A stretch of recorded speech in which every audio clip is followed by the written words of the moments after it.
అదేవిధంగా ఎవరైతే మంచి చేస్తారో మంచిని మంచి అని గుర్తించే బాధ్యత మన మీద ఉన్నది. ఎన్నికలు వచ్చినప్పుడు రాజకీయాలు ఎట్లుండాలనో రాజకీయాలు అట్లా చేద్దాం.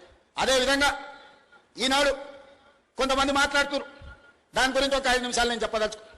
ఇది రాజకీయ వేదిక కాదు, కానీ నేను గుర్తు చేయదలుచుకున్న మిత్రులందరికీ, ఇవాళ గుజరాత్లో హైదరాబాద్లో సబర్మతి రివర్ ఫ్రంట్ కట్టుకుంటారు, ఇవాళ ఢిల్లీలో యమునా నది రివర్ ఫ్రంట్ను అభివృద్ధి చేసుకుంటారు, ఇవాళ ఉత్తరప్రదేశ్లో గంగా నది రివర్ ఫ్రంట్ను మీరు అభివృద్ధి చేసుకుంటారు.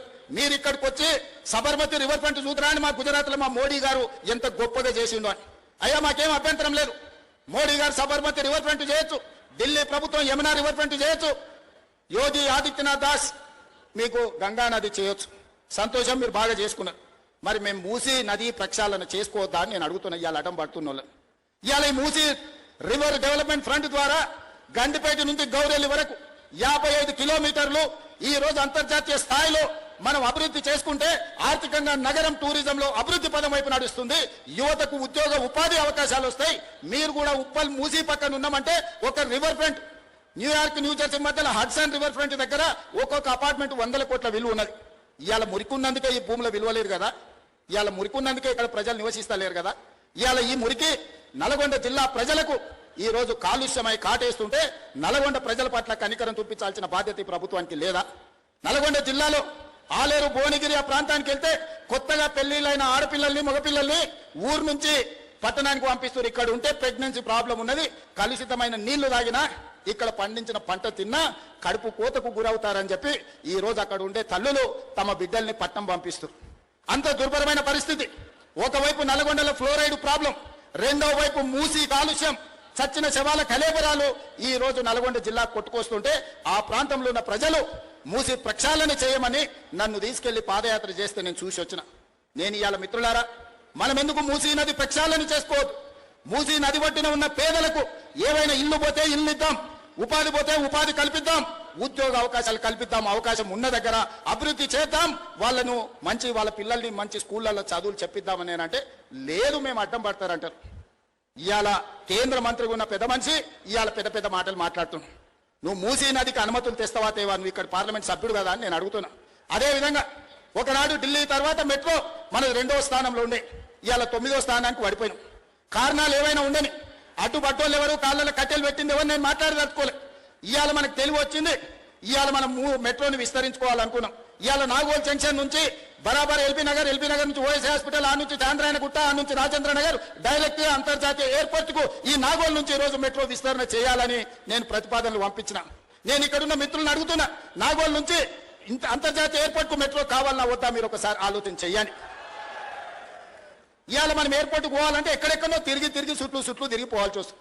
అదే నాగోల్ మెట్రో రైలు ఎక్కితే చక్కగా శంషాబాద్ ఎయిర్పోర్ట్ లో దిగుతాం. ఇవాళ గదే అడిగిన మా రంగన్న చెప్తాడు, అన్న ఎల్బీ నగర్ కాదు హయత్ నగర్ అవతలికి మెట్రో కావాలి. ఇప్పుడు పట్నం అంతా హయత్ నగర్ దాటిపోయింది, వనస్థలపురం అవతలికి ఇయ్యండి అని రంగన్న కలిసినప్పుడు అలా అడుగుతాడు. మా ఎంపీ చామలకిరణ్ అడుగుతాడు, ఇవాళ ఎల్బీ నగర్ నుంచి హయత్ నగర్ అవతలికి మెట్రో పెట్టాలని అడిగిన. అవసరం ఉందా లేదా మీరు ఒకసారి ఆలోచన చేయండి. ఇట్లా చెప్పుకుంటూ పోతే 122 కిలోమీటర్లు మెట్రోను పొడిగించాలి, అంతర్జాతీయ నగరం చేయాలని నేను ప్రయత్నం చేస్తుంటే అన్ని అనుమతులు వచ్చినాక ఇక్కడ నుంచి కేంద్ర మంత్రిగా పనిచేస్తున్న ఆయన పోయి కాళ్ళలో కట్టెపెట్టి పుల్లలు పెట్టి ఇవాళ దాన్ని అర్ధాంతరంగా ఆపే పరిస్థితి వచ్చింది. ఆయనను అడగాల్సిన అవసరం లేదా అని నేను అడుగుతున్నా. ఇవాళ మనం ఏది అడిగినా రీజనల్ రింగ్ రోడ్, ఇవాళ ఔటర్ రింగ్ రోడ్ వచ్చినందుకు మనం అంతర్జాతీయ నగరమైనాం. రీజనల్ రింగ్ రోడ్ వస్తే 360 కిలోమీటర్ల అభివృద్ధి జరిగితే ప్రపంచంతోనే పోటీ పడే సింగపూర్, టోక్యో, న్యూయార్క్ లాంటి పట్టణాలతోని ఈ రోజు మన హైదరాబాద్ పోటీ పడవచ్చు. 2.5 ఏళ్ల నుంచి కాలుకు బల్పం కట్టుకొని తిరుగుతున్నా. 50 సార్లు ఢిల్లీకి వెళ్ళిన, 5 సార్లు మోడీ గారిని కలిసిన. ఎందుకు ఆగుతుంది, ఎవరు ఆపుతున్నారు అని నేను అడుగుతున్నా. ఎందుకు ఆగుతుంది, ఎవరు ఆపుతుండ్రు? సమాధానం చెప్పాల్సిన బాధ్యత కిషన్ రెడ్డి గారికి లేదా? తప్పించుకొని ఎన్ని రోజులు తిరుగుతావని నేను అడుగుతున్నా కిషన్ రెడ్డి గారిని. ఇవాళ కేంద్ర మంత్రిగా నీకు ఓట్లు వేయలేదా? ఇవాళ నువ్వు ఈ ప్రాంతం నుంచి ఎమ్మెల్యేగా కేంద్ర మంత్రిగా ఎన్నికైనవంటే ఈ ప్రజలు, ఈ నగర ప్రజలు నీకు ఓట్లు వేయలేదా? నిన్ను గెలిపించలేదా? తెచ్చే బాధ్యత నీ మీద లేదా? మూసీ నదికి నిధులు తేవాల్సిన బాధ్యత, మెట్రోకు అనుమతులు తేవాల్సిన బాధ్యత, రీజనల్ రింగ్ రోడ్డును నిర్మించాల్సిన బాధ్యత మీకు లేదా? ఇవాళ తెలంగాణ రాష్ట్రంలో రైతులు పండించిన వడ్లు 75 లక్షల మెట్రిక్ టన్నులు తెలంగాణ రాష్ట్రం కొన్నది. దాని కేంద్ర ప్రభుత్వం చెప్తే నేను 50 లక్షలే కొంటాను, మిగతా 25 లక్షలు ఎవరికి ఇవ్వాలి, ఎక్కడ తీసుకుపోవాలి? ఇవాళ దేశంలో 60% ఒక్క తెలంగాణలోనే వడ్లు పండించినాం. పంజాబ్లో 86% కొంటావు, నీ ప్రభుత్వాలు ఉన్న రాష్ట్రాలలో 70-80% కొంటావు, తెలంగాణలో వండించిందేమో సగానికి సగం తక్కువ కొంటున్నావు. ఈ బాధ్యత కిషన్ రెడ్డి గారికి లేదా? ఇవాళ ఆయన అంటుండు నన్ను ఎవ్వరు ఏం చేయలేరు. అయ్యా ఈ ప్రజలతో పెట్టుకున్నాడు, తెలంగాణ ప్రజలతో గోక్కున్నాడు, బాగుపడి బట్టగట్టినాడు ఎవరు లేడు కిషన్ రెడ్డి గారు. నువ్వు చేస్తున్న వ్యవహారాలు అన్ని ప్రజలు గమనిస్తూ, అందుకే 15 తారీఖు తర్వాత ఖచ్చితంగా కార్యాచరణ ఉంటుంది. మెట్రో రావాల్సిందే, RRRకు అనుమతులు ఇవ్వాల్సిందే, మూసి ప్రకటన జరగాల్సిందే, నువ్వు పండించిన ఒడ్లు మొక్కలు జొన్నలు కొనాల్సిందే. ఈ అన్నిటికీ నువ్వు సహకరించకపోతే బరాబర్ నీ సంగతి చెప్తాం. మళ్ళోసారి నేను చెప్పదలుచుకున్నా వారికి. వారు అంటారు నేను పుట్టింది ఇంట్లోనే, నేను చచ్చేది ఇంట్లోనే. కరెక్టే, నువ్వు అందులోనే ఉంటావు, చీకట్లో యువతలతో సహకారం తీసుకుంటావు. నువ్వు నీ పార్టీకి ఎప్పుడైనా పనిచేసినావు, నీ కార్యకర్తలే చెప్తారు సార్ మా సార్ బీజేపీలో ఉంటాడు కానీ మొత్తం బీఆర్ఎస్ వాళ్ళతోనే మాట్లాడుతుంటాడు, కేటీఆర్ చెప్పినట్టే వింటాడు మా సార్ అని నీ సొంత పార్టీ వాళ్ళు చెప్తారు. నీకు పార్టీ మారే అవసరమే ఉంది నాయన, ఉన్న దాంట్లో ఉంటావు, పక్క దాంట్లో తింటావు. దొంగది కాదు దొడ్లకు రాదని ఎంతటికి ఎవరో చెప్పిండు. గట్లనే ఉంది నీ కథ. అందుకే ఉపన్యాసాలు ఆపు కిషన్ రెడ్డి గారు. నువ్వు అభివృద్ధి కోసం తెలంగాణకు అనుమతులు నిధులు అన్నప్పుడల్లా నేను కలిసి వస్తా అంటే నన్ను తీసుకుపోడు. అంత సీక్రెట్ ఏముంది? మీ మంత్రులే కదా కట్టారు, అశ్విని వైష్ణవ్ మీ మంత్రే కదా. ఏ మంత్రి అయినా మీ కేంద్ర మంత్రికి నేను కూడా నీతో పాటు వస్తా అని చెప్పిన. ఒక్క రోజన్నా నన్ను ఎంబడి ఉండి తీసుకెళ్ళిండా? ఈ రోజు గోదావరి జలాలను అనుమతి తెచ్చుకోవడానికి తుమ్మిరేటి దగ్గర ప్రాజెక్టు ప్రాణహిత చేవెళ్ళ కట్టుకోవడానికి మహారాష్ట్ర ముఖ్యమంత్రి తప్పించుకొని తిరుగుతుండు. ఏందే అని కనుక్కుంటే కిషన్ రెడ్డి గారు నువ్వు అనుమతులు ఇవ్వద్దని చెప్పిండని వాళ్ళ ఆఫీస్ నుంచి సమాచారం. ఇదెక్కడి బుద్ధయ్యా? తెచ్చుకో, తీసుకురా ఇవన్నీ. తుమ్మిరేటి అనుమతి, మెట్రో అనుమతి తీసుకురా, రీజనల్ రింగ్ రోడ్డు తీసుకురా, మూసి ప్రక్షాళనకు నిధులు తీసుకురా, ఒట్లని కొను.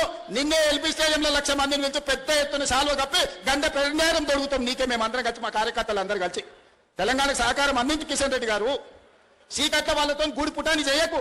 ప్రజలేమో అమాయకులు కాదు. ఓసారి అంబర్పేటలో చూపించారు 2014లో కాలేరు వెంకటేశ్వర్ ఏం చేసిండు ఆ రోజు 18లో నువ్వు గిట్లనే చేస్తే. అందుకే ఈనాడు నేను బీజేపీ మిత్రులకు బీఆర్ఎస్ మిత్రులకు నేను ఒకటే మాట చెప్పదలుచుకున్నా. ఇప్పుడు ఎన్నికలు లేవు, ఎన్నికలు వచ్చినప్పుడు 6 నెలలు రాజకీయాలు చేద్దాం. ఈ 2 ఏళ్ళు రాత్రి మగళ్ళు పని చేద్దాం, కష్టపడదాం, మన నగరాన్ని అభివృద్ధి చేసుకుందాం. 100% నేను అండగా నిలబడతా. నా దగ్గరికి ఏ ఎమ్మెల్యే వచ్చినా, అండ్లున్నా ఇండ్లున్నా మనతోనున్నా ఎవరికైనా పనులు చేపించే బాధ్యత నాది. వాళ్ళని ప్రజలు ఎమ్మెల్యేలుగా గెలిపించారు, నన్ను ముఖ్యమంత్రిగా గెలిపించారు. ఎవరైనా ప్రజా సమస్యల మీద వస్తే పని చేయడం నా బాధ్యత, ప్రాంతాన్ని అభివృద్ధి చేయడం నా బాధ్యత. అందుకే ఈనాడు రాజకీయాలకు అతీతంగా మన మహానగరాన్ని అభివృద్ధి చేసుకుందాం. ఈ మల్కాజ్గిరి మున్సిపల్ కార్పొరేషన్ పరిధిలో ఉన్న శాసనసభ్యులందరికీ, ప్రజాప్రతినిధులందరికీ నా విజ్ఞప్తి, మా రజతమ్మ మాజీ కార్పొరేటర్ కూడా నేను ఈరోజు చెప్పదలుచుకున్నా. తాను మున్సిపల్లో కార్పొరేటర్గా చాలా బ్రహ్మాండంగా పనిచేసింది, ఈ ప్రాంతానికి అత్యధికంగా నిధులు తీసుకొచ్చింది, సమస్యలని అక్కడ ప్రస్తావించింది. అందుకే ఈరోజు మహిళల్ని ప్రోత్సహించే విషయంలో ఈ ప్రభుత్వం వెనక్కి పోదు. 100% మహిళల్ని ప్రోత్సహిస్తుంది. మంచి పనులు చేసుకోండి. ఈ మంచి పనులల్లా రాజకీయాలు పక్కన పెట్టి ఒకరినొకరు సహకరించుకోండి. మళ్ళొక్కసారి మాట ఇస్తున్నా, మల్కాజ్గిరి పార్లమెంట్ నియోజకవర్గ పరిధిలో ఆనాడు నేను మీరు ఆశించిన మేరకు న్యాయం చేయలేకపోయినా ఈనాడు మీకు మాట ఇస్తున్నా. ఈ పార్లమెంట్ లో ఉన్న 7 నియోజకవర్గాలలో కంటోన్మెంట్ ఎలివేటెడ్ కారిడార్ నుంచి రోడ్ల వరకు, మల్కాజ్గిరి వరకు, సామీర్పేట వరకు మెట్రో విస్తరణ పనులతో సహా ప్రతి పనిని చేసే బాధ్యత నాది. నాతోని పని చేయించుకోండి. మీ అందరి సహకారంతో ఈ పనులన్నీ కూడా చేస్తానని తెలియజేస్తూ, చివరగా ఇంత దూరం వచ్చి మరి ఏమి చెప్పకపోతే మీరు కూడా అనుకుంటారు. అందుకే మూసి గండిపేట నుంచి గాంధీ సరోవర్ వరకు ఫేజ్ 1 మొదటి విడతగా పనిచేస్తున్నాం. 2వ విడత నాగోల్ నుంచి గౌరెల్లి వరకు ఫేజ్ 2లో ఈ 100 రోజుల్లోనే ఈ మూసి ప్రక్షాళన పనులను ప్రారంభిస్తాం. అందుకే వేదిక మీద ఉన్న సుధీర్ అన్న మిగతా అందరికీ విజ్ఞప్తి, ఈ ఏరియాల ల్యాండ్ పూల్ కి సంబంధించి సమస్యలను అన్నిటిని పరిష్కరించండి. ఫేజ్ 2 నాగోల్ నుంచి గౌరెల్లి వరకు మూసి ప్రక్షాళన మీద, ఎలివేటెడ్ కారిడార్ల మీద, వనస్థలిపురం నుంచి ఇక్కడి నుంచి వరంగల్ రోడ్డుకు ఈ ప్రాంతాన్ని అంతా అభివృద్ధి చేసే బాధ్యత తీసుకుంటాం. అధికారులకు కూడా, మూసి అధికారులకు కూడా ఆదేశాలు ఇస్తున్నా. 100 రోజుల్లో ఈ ప్రాంతం ఫేజ్ 2 మూసి ప్రక్షాళన పనులు జరగాలి. పూర్తి స్థాయిలో అంచనాలు వేయండి. పనులను అన్నిటినీ ప్రభుత్వ అనుమతులు తీసుకోండి. ఈ ప్రాంతానికి నేను చేయగలిగిన సేవ ఇదే. ఈ ప్రాంతాన్ని మూసిని ప్రక్షాళన చేసి ఈ ప్రాంతంలో ఉండే మౌలిక వసతులను ఈ రోజు అనుమతులు అన్నిటినీ ఇస్తాం. అదేవిధంగా ఎమ్మెల్యే గారు కొన్ని అభివృద్ధి కార్యక్రమాల కోసం అంశాలు ప్రస్తావించండు. మున్సిపల్ కమిషనర్ గారికి ఆదేశాలు ఇస్తున్నా. వాటన్నిటిని ఒకసారి క్షేత్రస్థాయిలో పర్యటన చేసి వాటన్నిటిని పరిశీలించి ప్రభుత్వానికి నివేదిక ఇవ్వండి. మీకు అవసరమైన అన్ని అనుమతులు, నిధులు ఇచ్చే బాధ్యత నాది అని తెలియజేస్తూ మీ అందరి దగ్గర సెలవు తీసుకుంటున్న. ధన్యవాదాలు మిత్రులారా.